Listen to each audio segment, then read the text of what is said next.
Hello વિદ્યાર્થી મિત્રો, હું છું પાર્થ મારડિયા અને સ્વાગત છે તમારું મારી આ ચેનલ લર્ન બાય પાર્થમાં. તો આજે આપણે મળ્યા છીએ એક નવા જ ટોપિક સાથે કે જે આપણને તમને દેખાતો હશે. જો હજી ધોરણ 10 અને ધોરણ 12 પાસ ઉપર ગુજરાત હાઈકોર્ટમાં ભરતી આવી ગઈ છે. ગુજરાત હાઈકોર્ટ ભરતી 2024. તો આમાં તમારે જો ઓનલાઈન ફોર્મની છેલ્લી તારીખ શું છે, પછી કેટલી જગ્યા છે, કોણ કોણ ફોર્મ ભરી શકશે, પછી પગાર ધોરણ કેટલું હશે અને પરીક્ષાની ફી કેટલી હશે. હવે પહેલેથી લઈને છેલ્લે સુધી તમે વિડીયો જોજો એટલે તમને બધી જ માહિતી મસ્ત રીતે ખબર પડી જશે. અને આ ફોર્મ છે એ ઓનલાઈન કઈ રીતે ભરવું એ પણ આપણને ખબર પડશે. તો ચાલો સૌથી પહેલા તમે કુલ જગ્યા તો આપણે જોઈએ એમાં કુલ જગ્યા અને કઈ કઈ વસ્તુમાં છે એ આપણને મળી છે હાઈકોર્ટમાં. તો કે ભાઈ ગુજરાત હાઈકોર્ટમાં વર્ગ 4 જો કયો છે, વર્ગ 4 ના કર્મચારીઓ માટે court attendant, office attendant, home attendant અને ડોમેસ્ટિક એટેન્ડન્ટ માટેની કુલ જગ્યા છે કેટલી છે? જો હજી 208 જગ્યાઓ સ્પર્ધાત્મક પરીક્ષા ઉપર આ રીતે આપણે સીધી ભરતી કરવાના છે. અને આ લાયકાત ધરાવતા હોય તો આમાં અરજી કરી શકો છો. પછી જો આપણે કેટેગરી વાઇઝ આપણે જગ્યા અને પગાર ધોરણ જોવાનું છે. તો સૌથી પહેલા કેટેગરી વાઇઝમાં આપણને કુલ છે એ 208 જગ્યા છે, જેમાં આપણને general, SC, ST, OBC, EWS category, આ બધી કેટેગરીમાં છે એ કેટલા વ્યક્તિની છે ને એ ભરતી કરવાના છે એ આમાં લખેલું છે. જો જનરલમાં છે 8, 9, પછી એસસી માં 14 છે, પછી એસટી છે, ઓબીસી, જનરલ ઈ બરાબર. પછી જો આપણે પગાર ધોરણની વાત કરીએ તો પગાર ધોરણમાં છે ઈ સ્ટાર્ટિંગ પગાર છે 14,800 થી 47,100 સુધીનો પગાર છે. પછી આપણે વાત કરીએ લાયકાત અને વય મર્યાદા. તો લાયકાત અને વય મર્યાદા, લાયકાતમાં શું જોઈશે તો કે ભાઈ જરૂરી લાયકાતમાં ઉમેદવારે સરકાર માન્ય શાળામાં ધોરણ 10 પાસ કરેલું હોવું જોઈએ. જો ખાલી 10 પાસ ઉપર ભરતી, વિચાર કરો, ફોર્મ ભરી જ દેવાય ને બાર, સમજ્યા? 10 પાસ ઉપર, ખાલી 10 પાસ કરેલું હોવું જોઈએ. વય મર્યાદા શું છે તો ભાઈ નીચે વય મર્યાદા આપણને આપેલી છે 18 વર્ષથી ઓછી ન હોવી જોઈએ. એટલે કે ભાઈ 18 વર્ષથી નીચે ન હોવી જોઈએ, 18 વર્ષથી ઉપર જ હોવી જોઈએ. અને 35 વર્ષથી વધુ ન હોવી જોઈએ. એટલે 35 વર્ષથી ઓછી એટલે 34, 32, 33 એ રીતે હોવી જોઈએ. 35 વર્ષથી વધારે વધવી જોઈએ નહીં. તો આ છે આપણી લાયકાત અને મર્યાદાની વાત થઈ. હવે પરીક્ષાની ફી તો કે ભાઈ આ પરીક્ષા આપણે દઈ તો ફી કેટલી પે કરવાની એ તો આપણે ખબર પડવી જોઈએ ને. ચાલો, તો પરીક્ષાની ફી પે કરવાની. જો જનરલ કેટેગરી ના હોય જનરલ કેટેગરી ના હોય તો તેમને 1,000 રૂપિયા પ્લસ બેંક ચાર્જીસ, જ્યારે એસસી, એસટી, ઓબીસી અને ઈડબ્લ્યુએસ અથવા તો માજી સૈનિક એટલે માજી સૈનિક વાળા હોય તો એમને કેટલા રૂપિયા તો કે ભાઈ 500 પ્લસ બેંક ચાર્જીસ ચૂકવવાનો રહેશે. જો આમાં ઘણી બધી ફી છે. જો કેટલા રૂપિયા છે? જનરલ કેટેગરીને 1,000 રૂપિયા પ્લસ બેંક ચાર્જીસ અને 500 રૂપિયા પ્લસ બેંક ચાર્જીસ, બરાબર. એટલે આ ફી કોઈ સામાન્ય ફી કહેવાય નહીં. પછી આપણે જો વાત કરીએ તો પરીક્ષાનું માળખું, ભાઈ આપણને પરીક્ષામાં કઈ રીતે પૂછાશે એ તો આપણે જોવું પડશે ને, આપણે તૈયારી કરવી હોય તો. જો એમાં સૌથી પહેલા સ્પર્ધાત્મક પરીક્ષા, એમાં હેતુલક્ષી એટલે એમસીક્યુ ટાઈપના પ્રશ્ન હશે. હેતુલક્ષી પ્રકારની લેખિત પરીક્ષા 100 પ્રશ્ન હોય છે અને 100 માર્કનું રહેશે. હેતુલક્ષી પ્રકારની પરીક્ષા છે એમાં પ્રશ્નનો ભાષા કેવી હશે? પ્રશ્નની ભાષા તો ગુજરાતી જ હશે. ગુજરાતીમાં જ એમાં પ્રશ્ન આપણને આપેલા હશે. પછી આપણે દરેક ખોટા ઉત્તર અથવા તો 1 થી વધારે ઉત્તર પસંદ કરવા.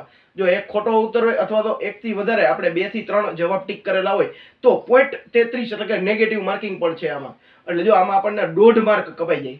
કેટલા માર્ક? 1.5 માર્ક. કઈ રીતે તો કે એક તો ખોટો પડ્યો હોય એનો 1 માર્ક કપાઈ, પ્લસ 0.33 આપણા કપાય એટલે 1.5 જેવા માર્ક શું થઈ જાય?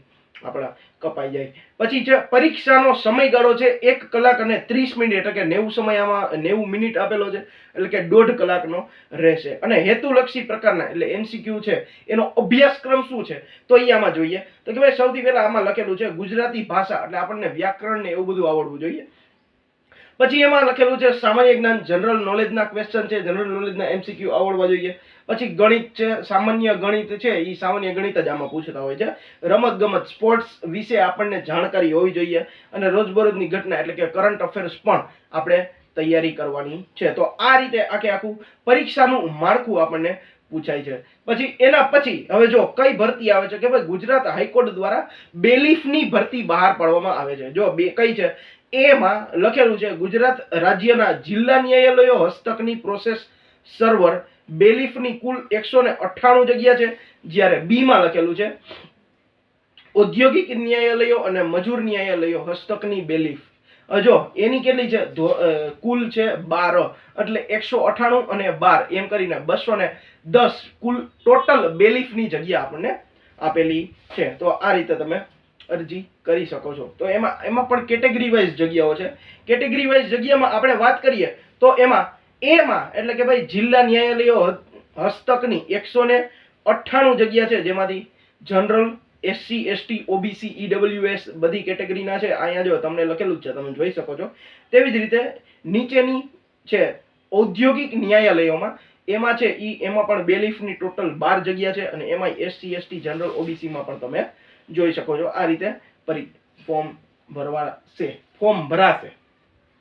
પછી આપણે એમાં પણ આપણે પગાર ધોરણ અને અનામતની વાત કરીએ તો પગાર ધોરણ પણ એમાં બહુ જ ઊંચો છે. પણ એની સામે અત્યારે જોઈએ તો જો એમાં પે મેટ્રિક્સ છે 19,900 થી ચાલુ થાય છે અને 63,200 સુધીનો પગાર માન્ય ગણાશે. પછી એવા અનામત મળે કોને તો કે ભાઈ અનુસૂચિત જાતિ એટલે એસસી, એસટી, એસસીબીસી એટલે કે ઓબીસી, ઈડબ્લ્યુએસ ઉમેદવાર, પછી એક્સ સર્વિસમેન એટલે કે ભાઈ માજી સૈનિક ઉમેદવાર વગેરે. આ રીતે બધાને શું મળશે અનામત મળવા પાત્ર છે. અનામત મળે છે એમાં તો કે ભાઈ અનામત કેમાં મળે તો કે ભાઈ આપણે જો એમાં 35 વય મર્યાદા હોય ને, વય મર્યાદામાં 5 વર્ષ આમ તેમ હોય, બરાબર. એટલે અથવા તો મહિલા હોય તો એને 10 વર્ષની છૂટ હોય, અથવા તો પુરુષ હોય પણ એને આ રીતે અનામતમાં આવતા હોય તો એને 5-7 વર્ષની છૂટ મળે. પછી જો લાયકાત અને વય મર્યાદા એ બધું આમાં આવશે. તો ભાઈ લાયકાત અને વય મર્યાદામાં યોગ્યતા લાયકાતના ધોરણે તો કે ભાઈ જરૂરી લાયકાત આમાં શું હોવી જોઈએ તો આમાં સરકાર માન્ય બોર્ડમાંથી ધોરણ 12 અથવા તો તેને સમકક્ષ સરકાર માન્ય પરીક્ષા પાસ કરેલી હોવી જોઈએ. ધોરણ 12 માં પાસ થઈ ગયેલા હોવા જોઈએ. પ્લસ જો આ ધોરણ 12 માં પાસ કરેલ ઉપર બેલીફની ભરતી છે ને એટલે આમાં બહુ જ વધારે પ્રમાણમાં ફોર્મ ભરાશે. એટલે તૈયારી આપણી એટલી રાખવાની. આ બેલીફનું છે આનું કટ ઓફ છે એ 100 માર્કનું પેપર હોય ને એમાંથી 90 માર્કનું કટ ઓફ જાય છે. એટલે આપણે ફૂલ તૈયારી કરવી પડે ત્યારે આપણે બેલીફમાં વારો આવે, બરાબર. ચાલો તો પછી એમાં બીજો છે ઉમેદવાર છે ઈ સાયકલ અથવા તો માન્ય ડ્રાઇવિંગ લાયસન્સ એટલે કે દ્વિચક્રી વાહનનું જ્ઞાન ધરાવતા હોવા જોઈએ. સાયકલ આવડતી હોવી જોઈએ અથવા તો શું આવડતું જોઈએ મોટરસાયકલ આવડતું હોવું જોઈએ. અરે અહીંયા પાસ થઈ જાય ને પછી એમ કે હાલ ભાઈ સાહેબ મને તો આવડતું નથી એક્ટિવા કેવું, તો એમ ચાલે નહીં. પછી જો ઉમેદવાર સરકાર દ્વારા નિર્ધારિત કોમ્પ્યુટરનું જ્ઞાન એટલે કે પાયાનું જ્ઞાન હોવું જોઈએ. કોમ્પ્યુટરનું જનરલ નોલેજ હોવું જોઈએ ફરજિયાત. અને છેલ્લું છે ઉમેદવારને ગુજરાતી અથવા તો હિન્દી ભાષાનું પૂરતું જ્ઞાન હોવું જોઈએ. એટલે ગુજરાતી અને હિન્દી બે બોલતો પણ હોવો જોઈએ, વાંચતા પણ આવડતું હોવું જોઈએ અને લખતા પણ આવડવું હોવું જોઈએ. તો આને શું કહેવાય પૂરતું જ્ઞાન કહેવાય. સમજાવ. પછી જો એમાં વય મર્યાદાની વાત કરીએ તો એમાં શું છે તો કે ભાઈ ન્યૂનતમ મર્યાદા આમાં પણ એટલી છે 18 વર્ષથી ઓછી ન હોવી જોઈએ એટલે 18 વર્ષથી ઉપરના, અને 33 વર્ષથી વધુ ન હોવી જોઈએ એટલે 33 વર્ષથી નીચેના ઉમેદવારો એ આમાં શું કરવાનું છે અરજીમાં એપ્લાય કરવાનું છે. પછી આપણે પરીક્ષા ફીની વાત કરીએ તો આમાં પણ પરીક્ષા ફીમાં પણ બહુ જ મોટી ફી છે. જો એમાં શું લખેલું છે ઉમેદવારે જો સામાન્ય એટલે કે જનરલ કેટેગરીના ઉમેદવાર છે તો એને 1500 રૂપિયા પ્લસ બેંક ચાર્જીસ ચૂકવવાનો રહેશે. જ્યારે એસસી એસટી ઓબીસી અને ઈડબ્લ્યુએસ વાળા છે એમને 750 રૂપિયા પ્લસ બેંક ચાર્જીસ ચૂકવવાનો રહેશે. આ પણ નોમિનલ ફી કહેવાય નહીં, મોટી જ ફી કહેવાય. પછી આપણે પરીક્ષાનું માળખું આપણે જોઈએ તો એમાં સ્પર્ધાત્મક પરીક્ષામાં બે રીતે છે આપણે જેમ અત્યારે લેવાય છે એમ. કઈ રીતના એક તો એમસીક્યુ હેતુલક્ષી વાળી અને બીજી કઈ તો કે ભાઈ મુખ્ય પરીક્ષા એટલે કે મેઇન્સ દેવાની જે હોય ઈ.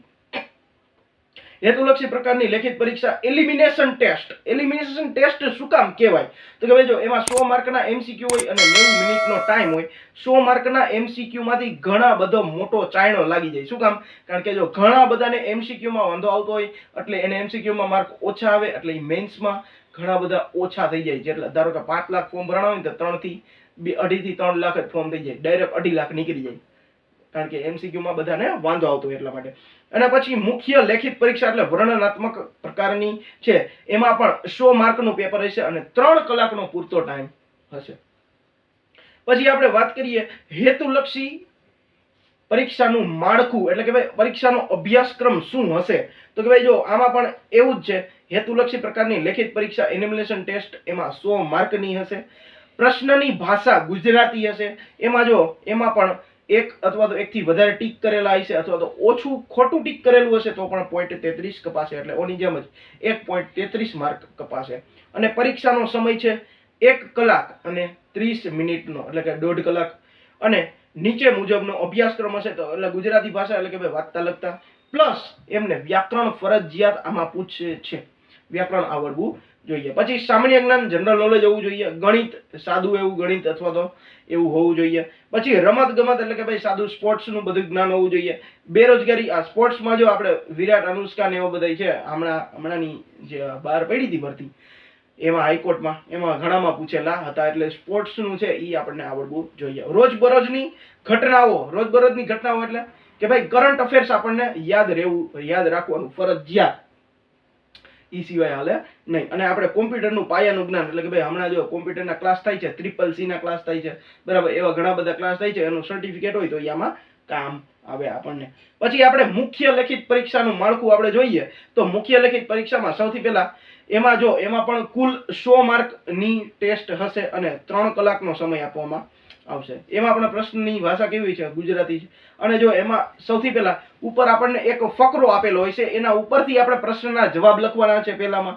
બીજામાં શું છે તો કે ભાઈ એક વાક્યના પ્રશ્નના જવાબ લખવાના છે. પછી અહેવાલ લેખન આપણને આપેલું હોય કે ભાઈ તમારા શાળામાં છે આ પ્રશ્ન આ છે શું કે ભાઈ શાળામાં અથવા તો કોઈ પણ જગ્યાએ આ પ્રોગ્રામ હતો તો એનો આખો અહેવાલ લખો. તો એ આપણે અહેવાલ લેખન કરવાનું હોય છે. અહેવાલ લેખન કરવાનું ક્યારે હોય? જે કાર્યક્રમ પૂરો થઈ જાય પછીનું અહેવાલ લેખન કરવાનું હોય. ધારો કે આજે છે આખો સ્પોર્ટ્સ ડે છે તો આપણે કાલે અહેવાલ લેખન કરવાનું હોય કે ભાઈ હા અમે ગઈકાલે આવું બધું સ્પોર્ટ્સ ડે માં કર્યું હતું. એ રીતે અહેવાલ લેખન કરવાનું હોય. એટલે અહેવાલ લેખન ક્યારે કરવાનું હોય? ભૂતકાળમાં કરવો, ભૂતકાળની ભાષામાં લખવાનો હોય છે. પછી પત્ર લેખન આપણે કોઈને પણ પત્ર લખવો હોય તો પણ આપણે શું કરવાનું છે? આમાં શીખવું પડશે. એટલે પત્ર કઈ રીતે લખવો એ પણ સારી રીતે શીખી જજો. પછી આપણે નિબંધ લેખન તો બધાને આવડતું હોય અને ટૂંક નોંધ કોઈ પણ એમાં ટોપિક આપેલા હોય એના ઉપર આપણે તાત્કાલિક ટૂંક નોંધ લખવાની હોય છે. પછી આપણે વાત કરીએ ઓનલાઈન અરજી કઈ રીતે કરવી. બધાને આ જ પ્રશ્ન હોય છે કે ભાઈ સાહેબ ઓનલાઈન અરજી કઈ રીતના કરવાની. તો આપણે જોઈ લઈએ ઓનલાઈન અરજી કરવાના સ્ટેપ શું છે.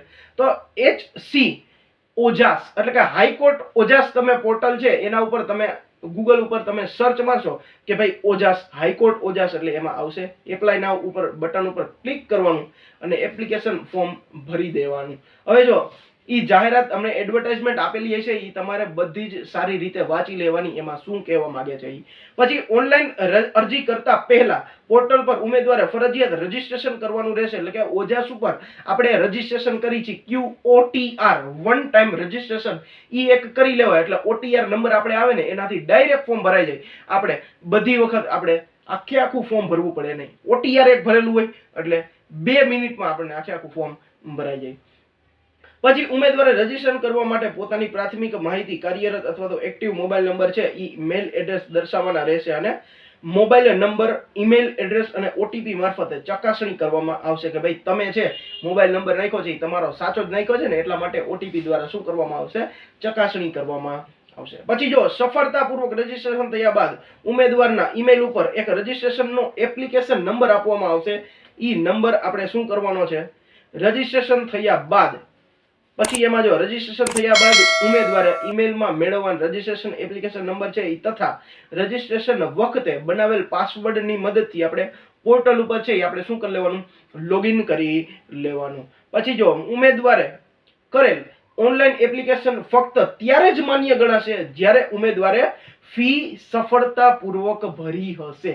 ફીનું પેમેન્ટ કરી એ આપણે સક્સેસફુલ થશે તો જ આ એપ્લિકેશન ફોર્મ ભર્યું ગણાશે. બાકી ભર્યું ગણાશે નહીં. વધુ માહિતી માટે HC ઓજાસ ઉપર આપેલા હાઉ ટુ એપ્લાય આપણે કઈ રીતે કરવું એના ઉપર ક્લિક કરશો એટલે તમને આખી વસ્તુ બધી બતાવશે. ઉપર જણાવેલ મુજબ ઉમેદવારે ઓનલાઈન અરજી કરવાની રહેશે અને અન્ય કોઈ પણ રીતે માધ્યમથી કોઈ પણ અરજી તથા તો અધૂરી અરજીઓને ગ્રાહ્ય રાખવામાં આવશે નહીં. જો તમે અરજીનું ફોર્મ છે એ અધૂરું મૂકીને વયા જશો તો એ તમારું ફોર્મ ભર્યું ગણાશે નહીં. ઉમેદવારે કોઈ પણ સંજોગોમાં એકથી વધારે ઓનલાઈન અરજી કરવી નહીં. જો એક જણો છે એ ફક્ત એક જ અરજી કરી શકશે એના નામની, બીજી એનાથી વધારે અરજી કરી શકે નહીં. તદ ઉપરાંત દરેક ઉમેદવારે ઇન્ફોર્મેશન બુલેટિન બોર્ડમાં દર્શાવેલો એ પ્રમાણે તમે ચુસ્તપણે અમલ કરવાનો રહેશે. એનાથી ઉલ્લંઘન કરશો તો અરજી અમાન્ય ગણાશે. બરાબર? ઓકે જો તો આ રીતે આપણે ગુજરાત હાઈકોર્ટ 2024 ની ભરતી છે, જેમાં ઓનલાઈન ફોર્મ આપણે છેલ્લી ભરવાની તારીખ છે એ આપી છે. તો એમાં કઈ કઈ રીતે ફોર્મ ભરવાનું છે એ મેં તમને બધું શીખવાડી દીધું. તો હવે તમારે ફોર્મ ભરી લેજો તમારી રીતે. બરાબર? અને આપણે જો આ વિડીયો તમને જોવાની મજા આવી હોય તો વિડીયોને શું કરવાનું છે, એક લાઈક કરવાની છે, અને જો કાંઈ ખબર પડી હોય તો સારી એવી એક કોમેન્ટ કરી દેજો, એટલે આપણને વિડીયો બનાવવાની મજા આવતી રહે અને તમારા આવા નવા ટોપિક ઉપર આપણે વિડીયો બનાવતા રહીશું. બાકી હવે કોઈ પણ તમારા મિત્રો અથવા તો ફ્રેન્ડ સર્કલમાં તમારે કોઈ પણ ને હાઈકોર્ટનું ફોર્મ ભરવાનું હોય, બરાબર, તો વિડીયો એમને શેર કરી દેજો, એટલે એ સરસ રીતે ફોર્મ ભરી શકે. બાકી આપણે મળીએ નવા જ કંઈક ટોપિક સાથે નેક્સ્ટ લેક્ચરમાં. ત્યાં સુધી થેન્ક યુ.